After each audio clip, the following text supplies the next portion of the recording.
akkasumas immoo tuyyuu baay'ee si qarqaraa turan achi keessatti mana yaala san keessatti jechuudha maatii isillee erga yamanii maatiin isillee erga itti dhufanii booda namichi isii deessisuuni wantuma hundumaayyuu godhaafii ture qarqaraa ture rakkina san keessatti achi keessa akka baate maatii isii biratti illee akka galtuu fi wanni isii barbaachisu gara maallaqaatiin gara yaadatiin gorsa adda addaa kennaafii ture. Erga akkas ta'e booda hamma maatiin isii dhufanii mana yaala san keessaa fudhatanii manatti erga galaniin boodallee manattis qarqaarsa isaarraa nafne namichi kun wanti irratti xiyyeeffatee tuyyuu jira jechuudha kan isii deessisu kun wanti kun maaliif uumame jedhee duuba isallee qorachuu barbaade seenaadhaaf faayachuu barbaadee jira jechuudha. Kanas ta'e kanas maatiin isii fudhatee erga galateen booda guyyaa muraasa booda deebi'ee dhaqee namichi mana as keessa hojjetu kan isii deessise kuni gaafatee daa'ima isiitii waan adda addaa bitee fi akka itti dhagaamnee fi dhaqee hubatee rakkina kana hubachuu barbaade maalirraa akka uumame maaliif namni kuni namni ilmoo yoo rabbina haa kennu jedhee hawaa kabadheetu yoo rabbi segaasiyaa hii godhetiniin seebisaa inni kun garuu maaliif wanta akkanaa kan akka jedhe hubachuu waan barbaadee fi guyyaa biraa iqaa adda addaa bitatee dhaqee ishee tana gaafate jechuudha gattaa'ee hubate.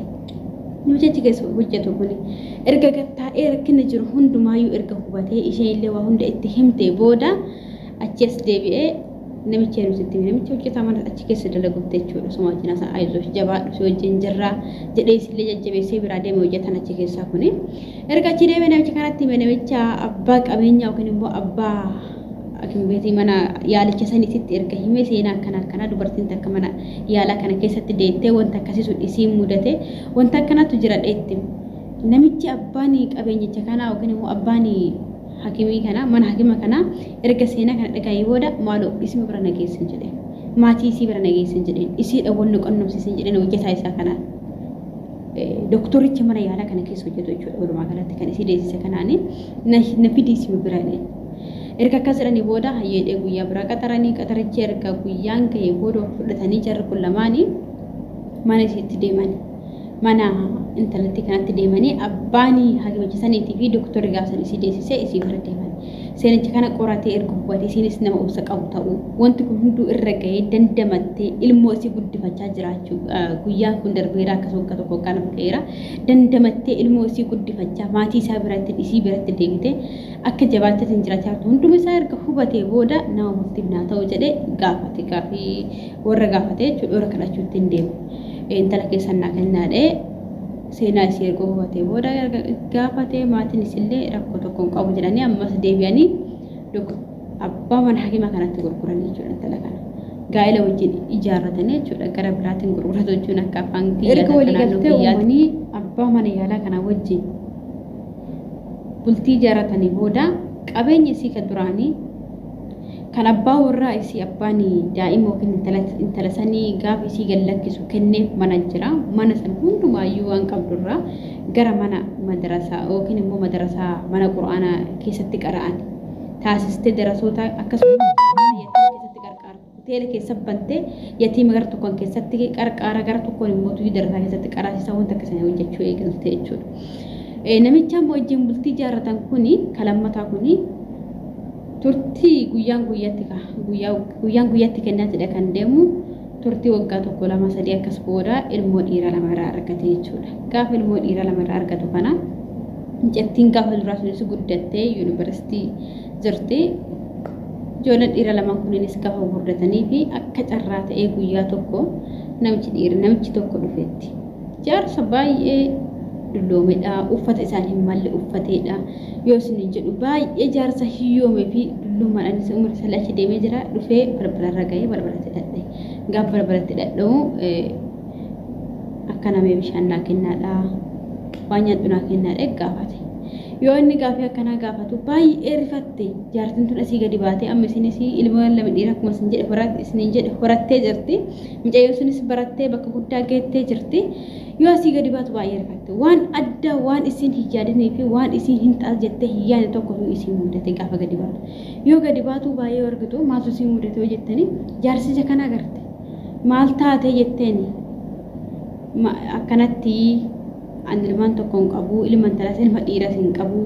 bultis ijaaradhee isiniin duran akkanatti baasaa ture adda garuuyyuu gaafa dullummaa dhuftee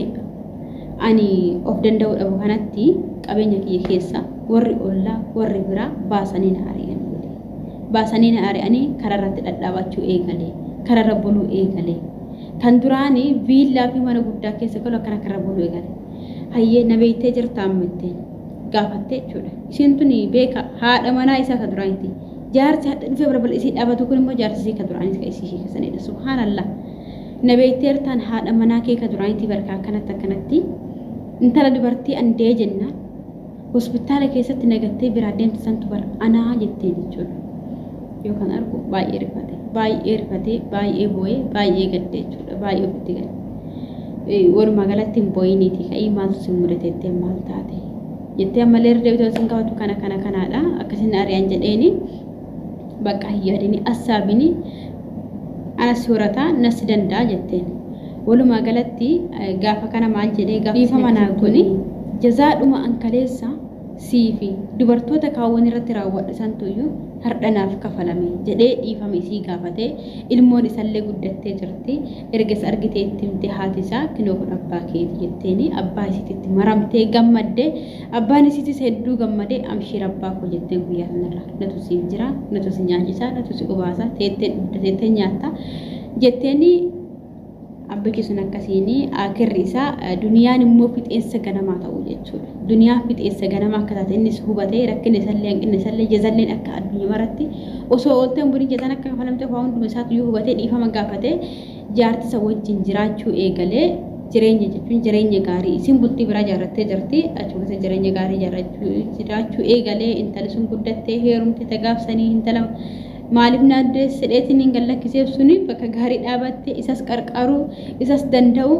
isa bultii keessaa bayeetiin kararra dhadhaabatu ofitti qabdee nyaachistee obaasa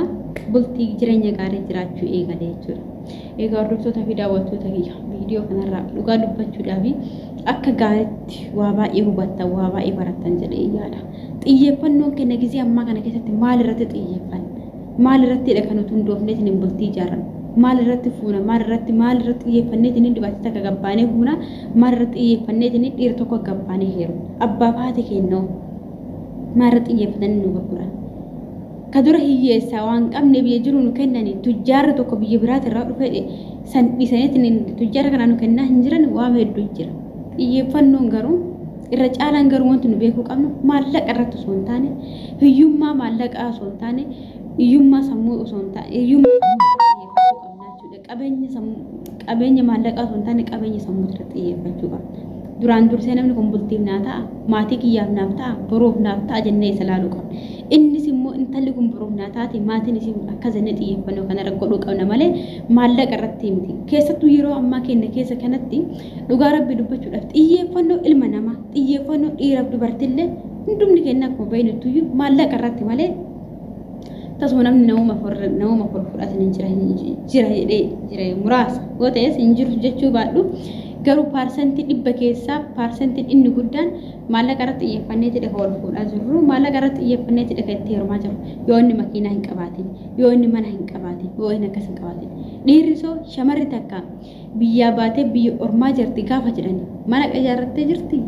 kaaree qabdi makiinaa qabdi akka wanti nu gaafa wanti dhiirri gaafatan kanaadha malee isiin sun nama akkamiiti eessatti dhalatte eenyurra dhalatte borbultiinaa taati ilmaan kiyyanaa taati ilmaan akkaminnaa guddisti jennee xiyyeeffannoo gara kanarratti hin kenninu jechuudha.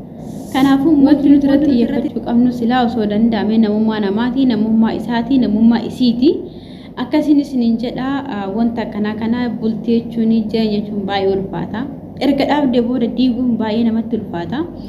Rabbiin bultii gaarii nattillee isinittillee hunduma keenyatti bultii gaarii haa ijaaruun jedha. Rabbi bultii gaariidhaan gadi isin haa dhaabu. Addunyaa irratti hunduma keenyayyuu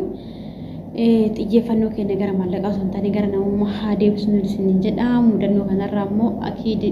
dhibbaa seenaa kanarra akka waa baratanii fi akka waa hubatanis abdii qaba. Sababni isaatis wanta amma keessa jirru wal fakkaata. Wanta anaaf ati keessa jirru isaaf inni keessa jirru wal fakkaata jedhee waan hubadheefidha. Fi haaraa taatan mootiyyuu laayikii sabiskiraayib sheer koomenti akkas gochuudhaan na bira dhaabachuu hin irraanfatinaadha. Waa baay'ee fuduraa fi yoo rabbi jedhe inshaallah ammaaf kun jalqaba malee xumuraa miti.